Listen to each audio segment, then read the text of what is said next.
L'incertitude règne autour des combattants ukrainiens qui se sont rendus aux forces russes après s'être retranchés durant plusieurs semaines dans la scierie d'Azovstal à Mariupol.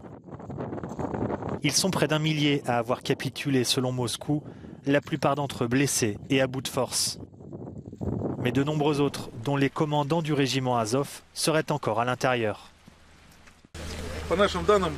Selon nos informations, il y avait plus de 2000 personnes dans l'usine Azovstal.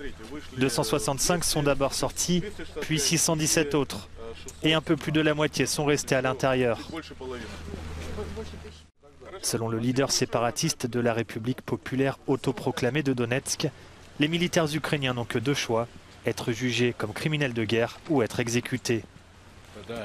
À la Douma, certains hommes politiques russes ont demandé le rétablissement de la peine de mort à l'encontre des membres du régiment Azov, qualifiés par Moscou de néo-nazis.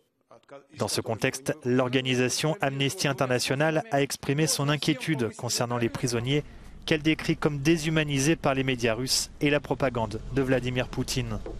De son côté, Kiev croit toujours à la possibilité d'un échange de prisonniers. En attendant, les combattants qui se sont rendus ont été emmenés vers les territoires ukrainiens contrôlés par les forces russes et pro-russes.